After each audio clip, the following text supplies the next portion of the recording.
future of sustainable public transport. So he will speak for about 25-30 minutes? Yes. And after that we have an open discussion and a mingle session right after, and you can talk to him more about all the questions you have. For practical information, there are 2 toilets right downstairs, and in case of any emergencies, please follow the green signs on the top of each door and let yourself out. But yeah, that's about it. So now, Lars, the floor is yours. Thank you. And can you hear me, everyone? Great. I will start with presenting myself, Lars Polgren from Nobina Technology, responsible for the autonomous shuttle that we run for SL in Barkarby. And before we start, I'm going to disturb you in the breakfast here. How many of you have tried one of these shuttles in Barkarby? Not all of you. How many of you knew of them before?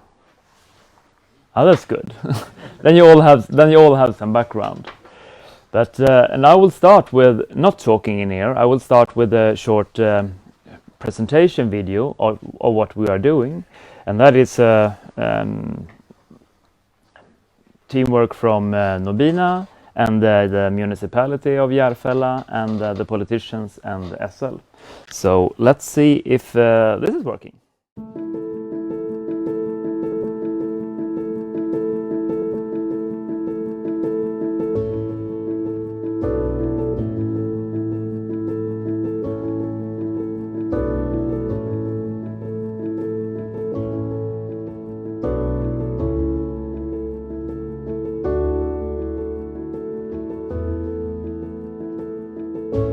Det började egentligen med att Järfälla kommun bestämde sig för att vi ville bygga den moderna, attraktiva och hållbara staden här ute i Barkarby. Och det innebär då också att bygga en stad där hållbara transporter är prioriterade. Den största utmaningen är ju egentligen att tunnelbanan kommer ju inte vara klar på ett antal år, och vi behöver hitta lösningar för att utveckla kollektivtrafiken i den takt som människor faktiskt flyttar in. Barkarby-modellen är en unik form av samverkan mellan SL, vår operatör Nobina och Järfälla kommun. Barkarby-modellen innebär en helt ny typ av samverkan där vi för samman frågor som rör stadsutveckling, infrastruktur, kollektivtrafik och ny teknik till en helhet.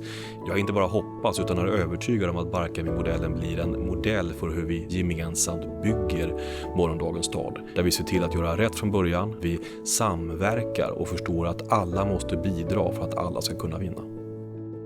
Tillsammans bidrar vi med olika kompetenser och lösningar där vi på Nobina har kunnat knyta samman kommunen och regionen med vår unika kunskap om teknik och kollektivtrafik. Sedan oktober 2018 rullar världens första självkörande bussar i reguljär linjetrafik i Barkarbystaden. 2020 inviger vi Sveriges första riktiga BRT. Linjen kommer att vara helt elektrifierad och halvera restiden mellan Barkarbystaden och tunnelbanan i Akalla. Bussen får högsta prioritet med en dedikerad infrastruktur, hög turtäthet och smidig ombordstigning. I takt med att regelverken utvecklas och tekniken förbättras så kommer de autonoma minibussarna att kunna komma till dig istället för att du går till hållplatsen. Och 2025 kommer tunnelbanan öppna i Barkarbystaden. I samarbete med SL har Nobina även skapat den smarta reseplaneraren Travis som samlar alla resor oavsett trafikslag i en och samma app.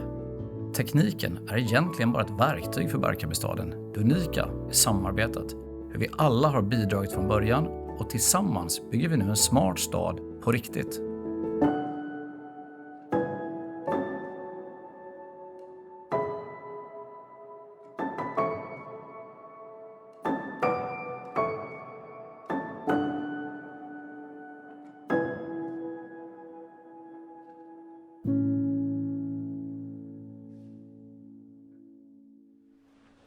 Nobina, that is the Nordic region's largest bus operator, and every day we transport about 1 million of people to their work and where they want to go. And Nobina Technology, where I work, is a small innovation hub within the Nobina group, and we work with developing the future's need for public transportation. And when I describe that, what does that mean to you? And I will give you a short presentation of what we are doing in this autonomous project and the other ones that we're working with. Just a couple of weeks ago, we released Travis. I will tell you more about that in the next slide. And electrification is also a focus area for us. It's easy to buy an electrical bus right now, but the problem is to get one that is working in the infrastructure and in the same schedule as the conventional buses. And we also have a project together with Swedavia on the airports that I will tell you more about. And with them, we do small events for a weekend or a couple of days in different cities, mostly in Sweden. And also working together with Scania with an interesting project with full-length autonomous buses. And then, of course, what I will talk most about today, Barkarbystaden and the autonomous shuttles there.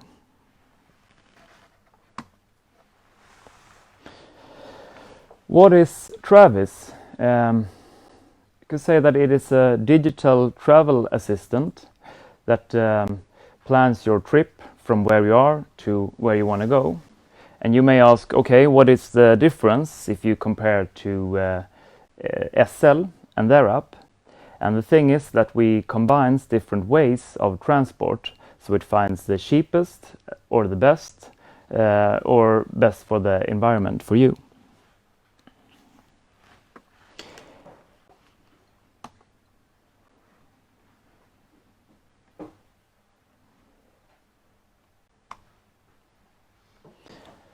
And some short word about electrical buses. We have the Nordic region's largest fleet of electrical buses, and Norrtälje is since summer last year 100% electrified.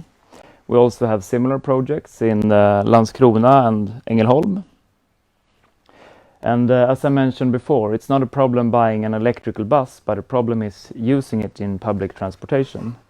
When fueling a conventional bus, it takes about 5 minutes, and then you know exactly how far and for how long you can run.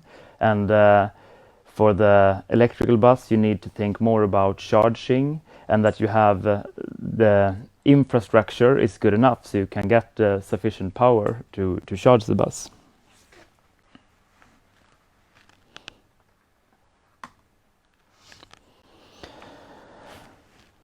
Then over to the autonomous buses and what we are doing there. And first of all, I would like to thank all the partners that we have. Without them, it should be impossible to run the project that we are doing. And actually, we started in Kista in the beginning of 2016.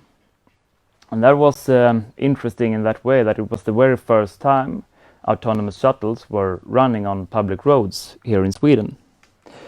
And for us, that was a really great experience of does people dare to get on board on the shuttle? And how does it react with other traffic, the cars and the pedestrians? And what more do we need to think about? For example, removing the snow and the road condition, planning the infrastructure. But this was a project for us to learn how to see how we can use the shuttles and what the reaction is from the other. And after doing this for half a year, we were ready to take the next step, more related to our core business, to run for public transportation. And this started for a bit more than 1 year ago, when we launched autonomous buses in Barkarby. And the major difference there was that we are running for our PTA, SL.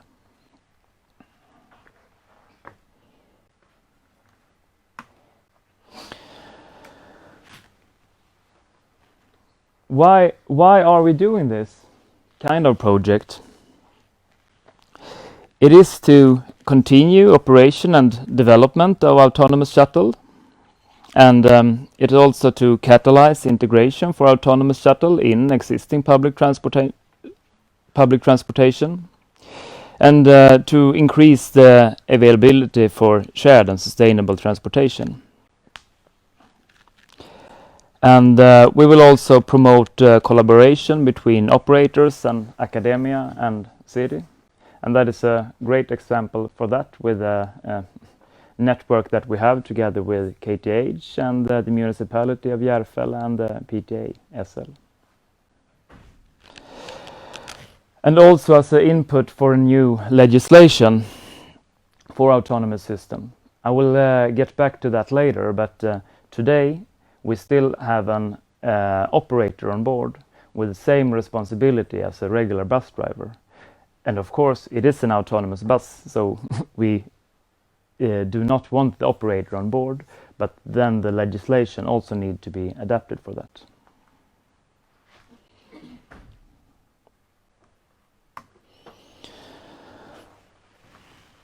Over to some technical details for the shuttles that we use right now.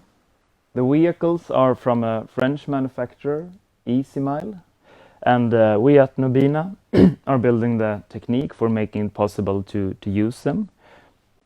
And it works like this, that the lidars that we have, laser radars on top and in front of the shuttle, and the same on the rear side, is recording the area where we are driving. So we're building up like a digital tramway, and after that the shuttle is ready to go all by itself exactly on that distance.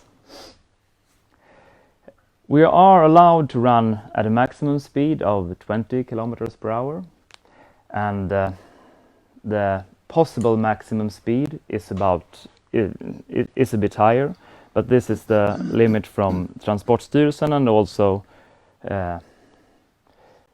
the purpose with this one is not to replace the existing conventional buses. It is more as an extension of them with the first and last mile solution.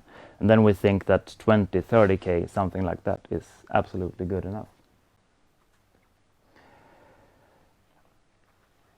We can have 11 passengers, 12 passengers on board, but as I mentioned, the operator does also need to be on board right now, so therefore only 11 people. And one thing to mention is that no change of the infrastructure is required. We don't need to have any sensors or anything like that in the road. To explain that more, last year when we started in Barkarby and we took the shuttle to there, it did not know anything about the roads and the area. So what we then did at Nobina was to get in the shuttle and drive via the remote control. And while driving, we were recording the area all around us. So the shuttle did build it up like a 3D map together with input from the lidars, and also with the GPS position and RTK with GPS correction. And then it recognized itself in that area, and then we are able to run at our trajectory.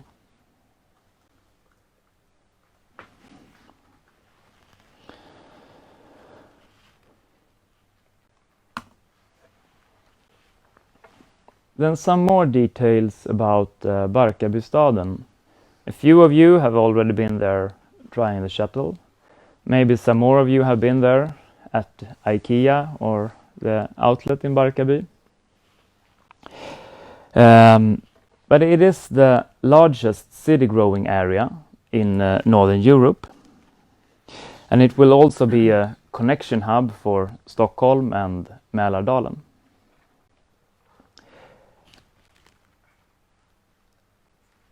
Anything more than, yeah, you can say that it is politically spoken that it should be low car dependency in Barkarby, and because of this the public transportation needs to work really well.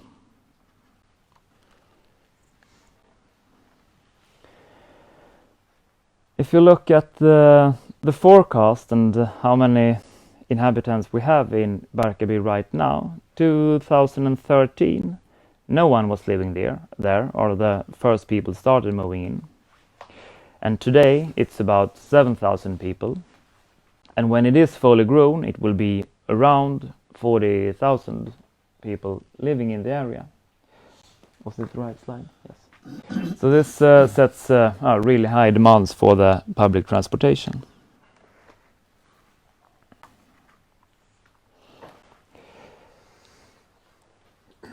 And because of this, it is a political agreement saying that Barkarby shall and must have the most modern public transportation in the world. And first out of this, for this, was the autonomous shuttle that we started next year.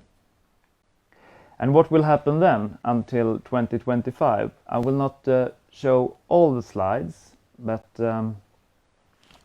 can do a large step like this.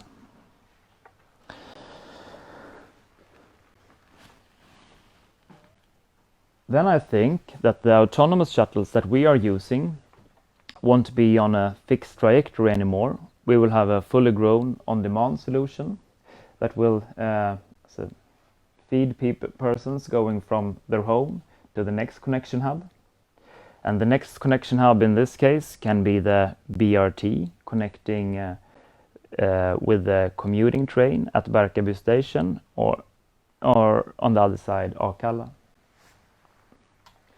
And 1 year after this, the metro will be introduced. And this will, of course,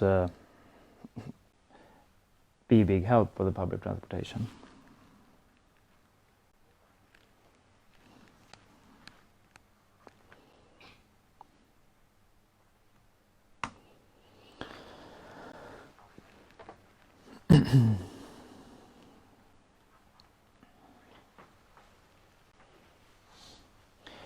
What have we learned from the past year?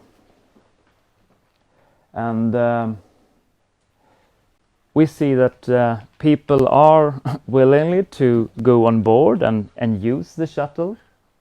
And it is a great experience in that way that people are not afraid to go on, and it does not disturb the rest of the traffic.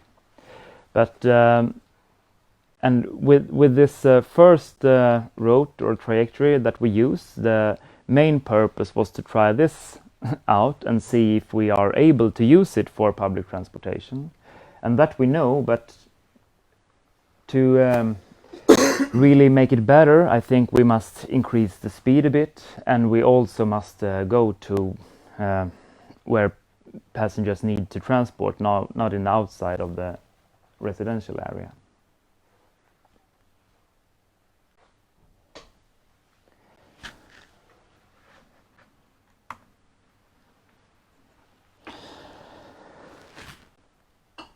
Have we had any issues or any challenges? To be honest, yes. In the beginning, or that was during winter time, we saw that heavy snow is blocking and stopping the vehicle. That we did know and are working at. But also one issue was that it's not a problem driving during winter conditions, but when you have snow walls on the side, they are detected from the shuttle as obstacles, and therefore it stops because of this. So it's really important to convince the municipality that they need to remove the snow, not only from the ground, also from the side of the roads, and that is of course a cost for them. We cannot blame the weather and the removal of snow for all issues that we have. One thing is that we need a higher grade of robustness for the shuttle. We have had a couple of unknown issues that have been taking a lot of energy and stopped us from driving for a long time. And I think this will be increased when it's a more mature product from the manufacturer side. Of course, we will also need to, as I expressed it, act in more complex traffic situations. we need to be able to drive a bit faster, and roundabout with heavy traffic should not be an issue for us. To really be able to fulfill a purpose and use this service, it should be a possibility going just outside IKEA on a Saturday morning.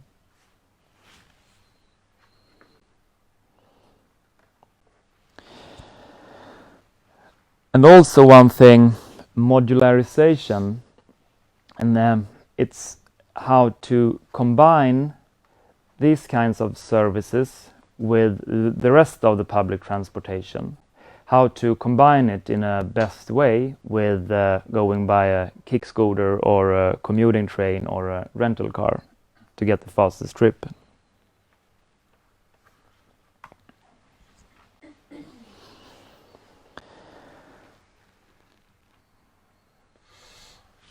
And all these points are much what we are working for. That is to find the best logistics for road planning.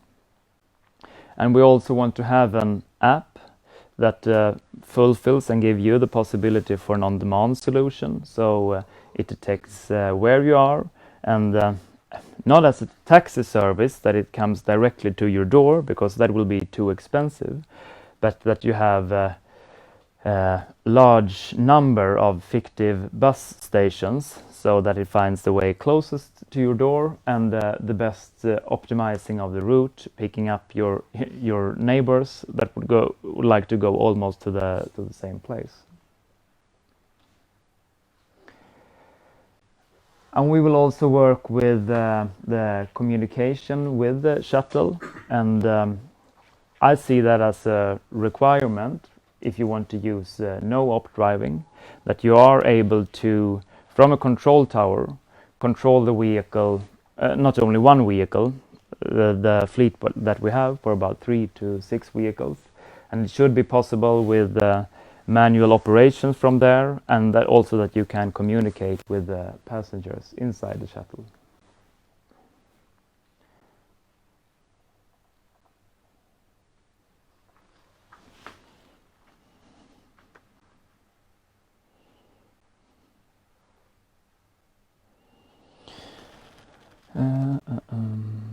See if I...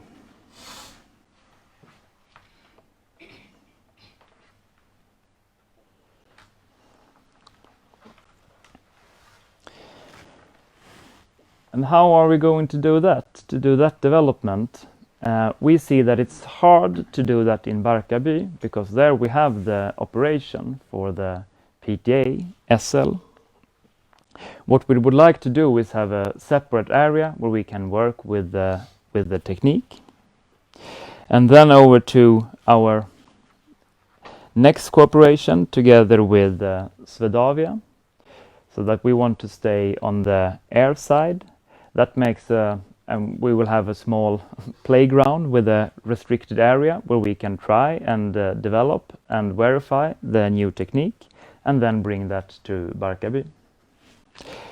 That project have started, and I will not mention an exact date for when we will go at the air side at Swedavia, but that will be sometime during spring next year.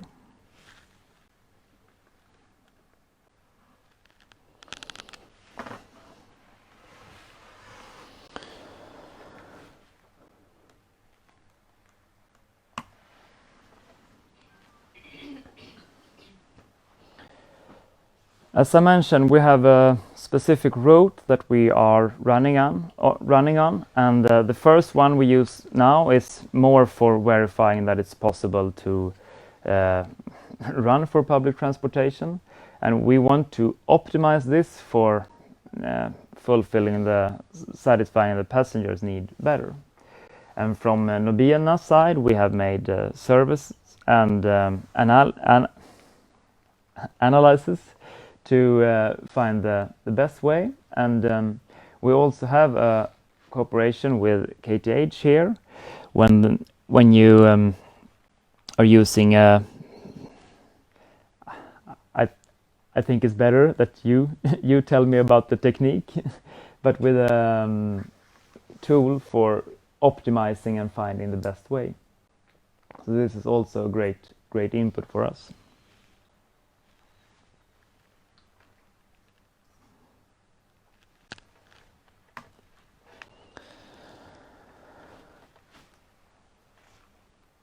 I often get the question, how does the vehicle communicate, and what do you think about 5G and your demands for your requirements for connectivity? And to be honest, as it is right now, it works pretty well.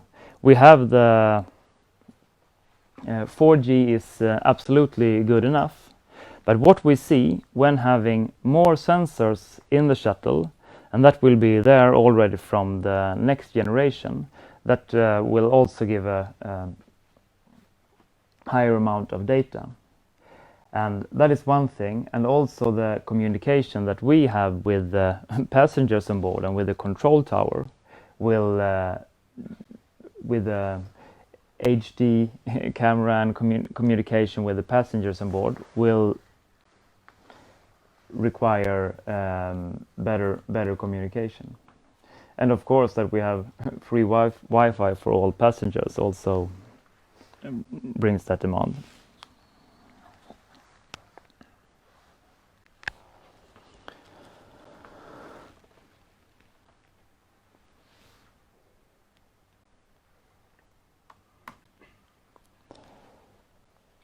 That was the last slide from me.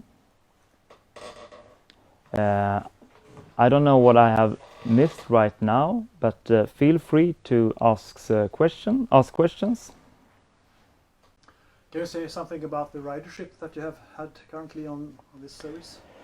Absolutely. In the beginning, the bus tourism was were most of the passengers, with around in the beginning 100 each day, something like that.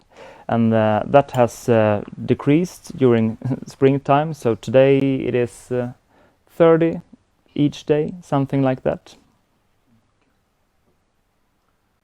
And how about the next generation of vehicles? What will they look like, and when will they be taken into operation? They will actually look pretty the same, because the base platform is the same, but the difference is the type of sensor and the sensor upset. So from outside a bit difference, but the size will be exactly the same. The speed will hopefully be a bit higher, but the main difference, as I hope, is that we have a less number of e-stops, so it's more autonomous.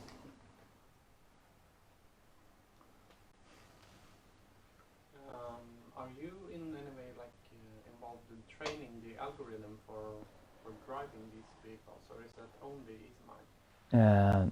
That is EasyMile. We are recording the area and making it possible for driving there, and adapting to the other systems that we need for the operation, but not the algorithm. Can you say how well the autonomous shuttle bus integrated with the current, the public transport with SL? Because it requires a lot of the sharing with information and even like operational integration. So how well it is now? I don't know if I get the question correct, but as it is now, it is integrated in SL in that way that it's you can search for the departures at the SL app, and the same there as any bus line. What it is, we have not. It's not running on the bus line because we will go more in the residential area, so it's not the same way, and the schedule is not fitted to the other shuttles or commuting trains because it's too early to do that in this phase. But this specific or the special information is available for the users that can search. Yes, it is, and at the SL app, so that's the same. about this on-demand operation. When is that going to work? Does it require a special app? Exactly. We have started working with it, and we will have something released already during next year.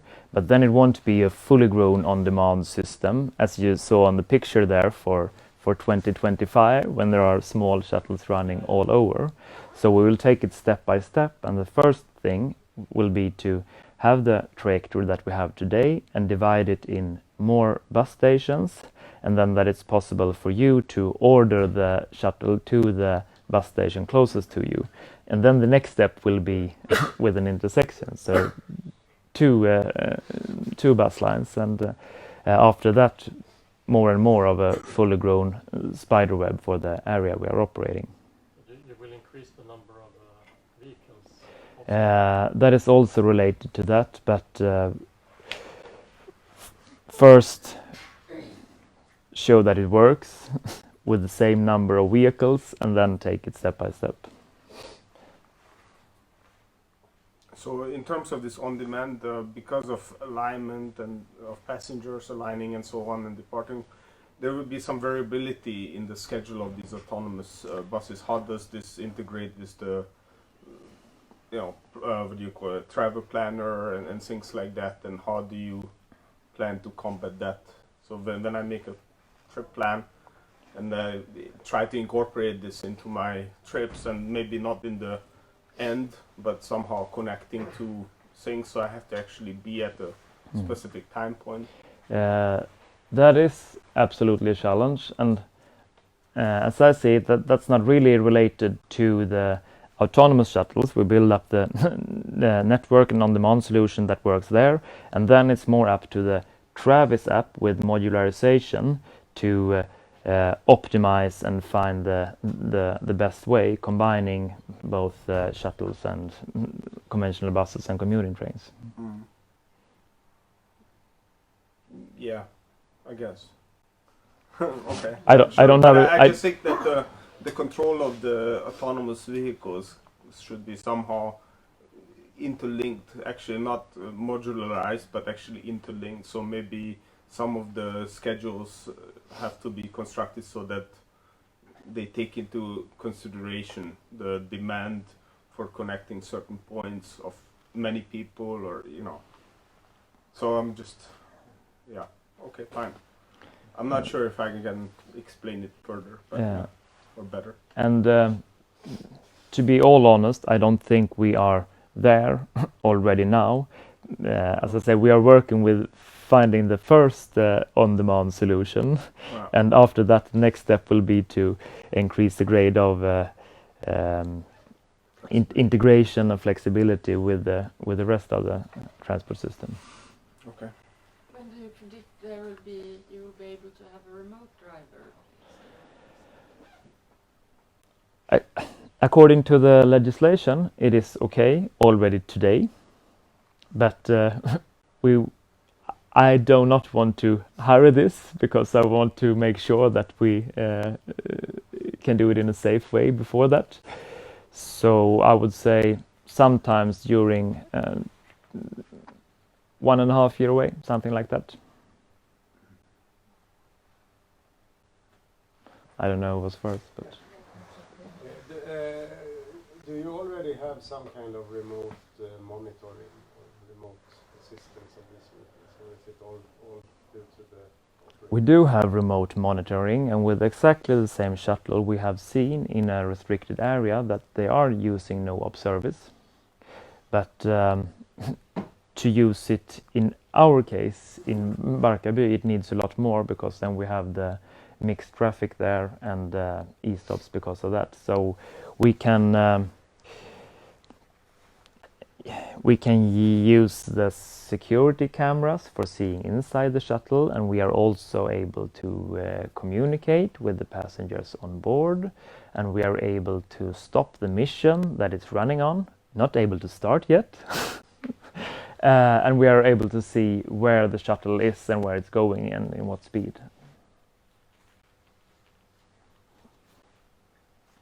Yeah, my question was on the speed limits. good change regarding that from transport system? Absolutely, and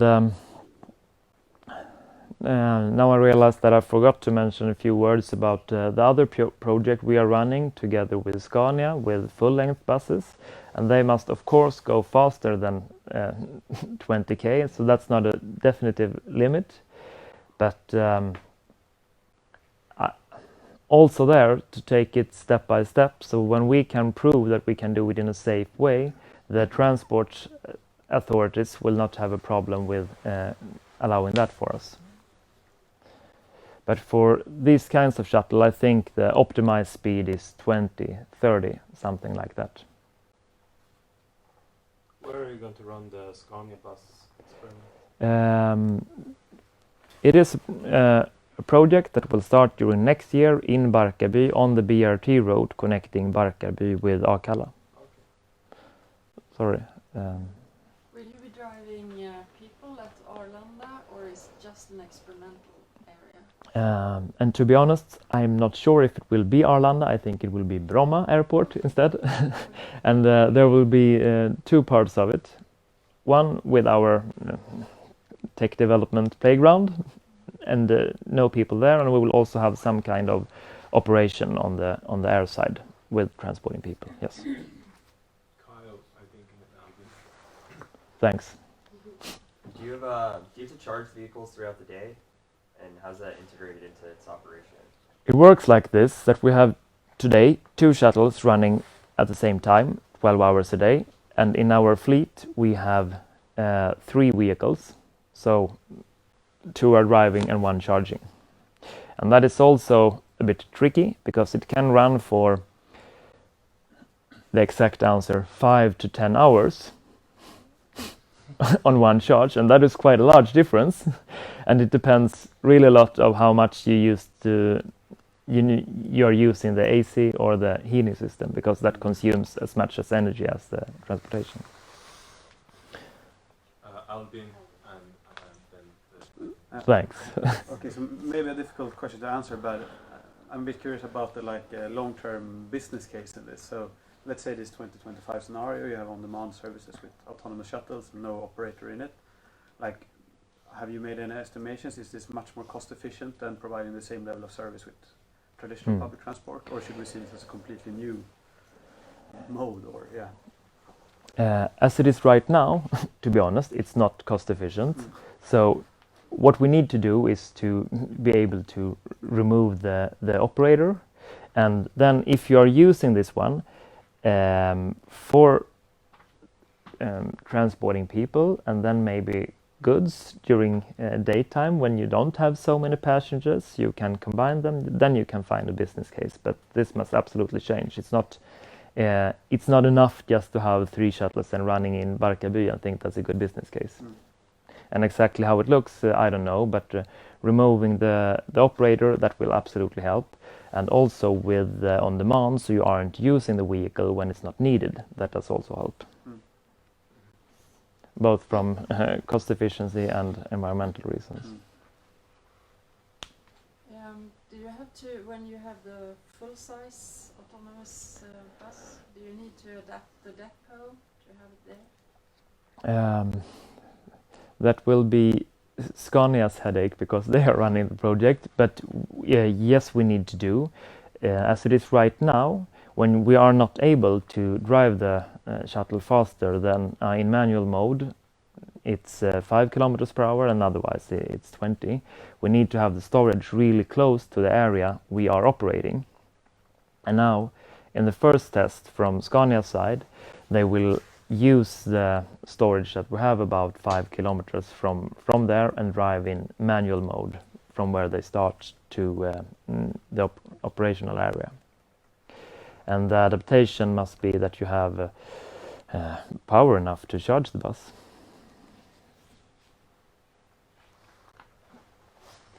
Next. You said you had some problems. Was it hardware or software problems, or was it a combination of both? Yes. Yes. Was it both? Actually, both hardware and software.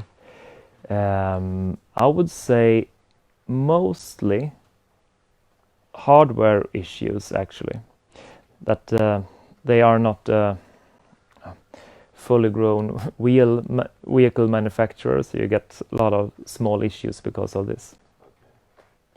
And of course also the e-stopping because of obstacle detection, that it stops too often, but that is not an issue in that way that it's blocking. It's more one thing that needs to be improved over time to make a better product.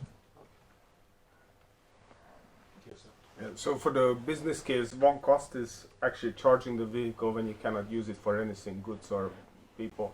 Have you considered dynamic charging, like Elon Road or some kind of solution in the future, or is that not on the plan?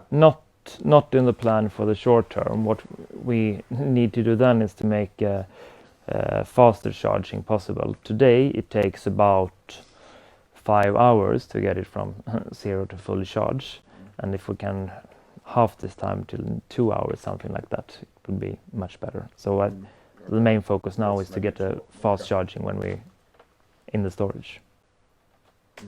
Okay. You're using EasyMile vehicle. Is there any other manufacturer that you could consider?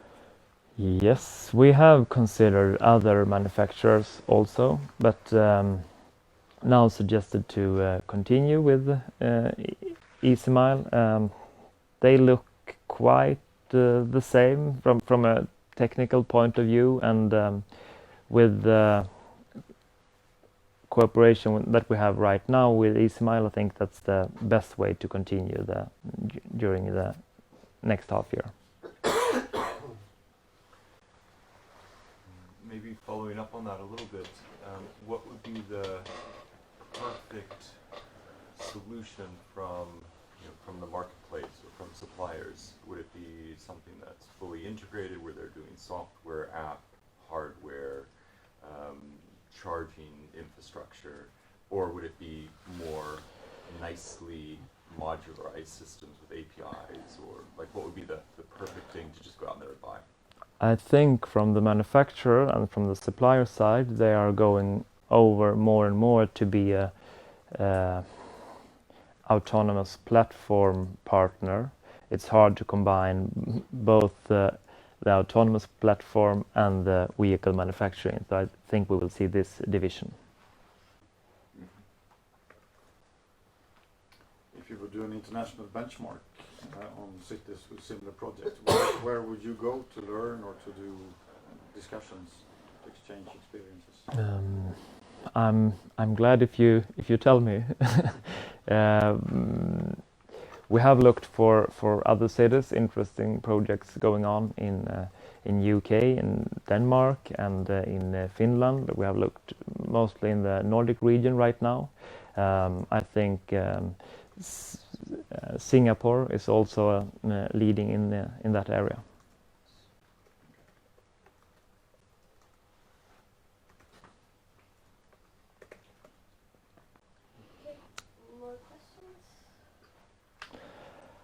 I will stay here a bit more afterwards if you have some more questions. That's true. So we can end the session now, but please feel free to stick around, ask more questions with Lars, or have your own personal discussions right here. So, cool. Thank you so much. Thank you.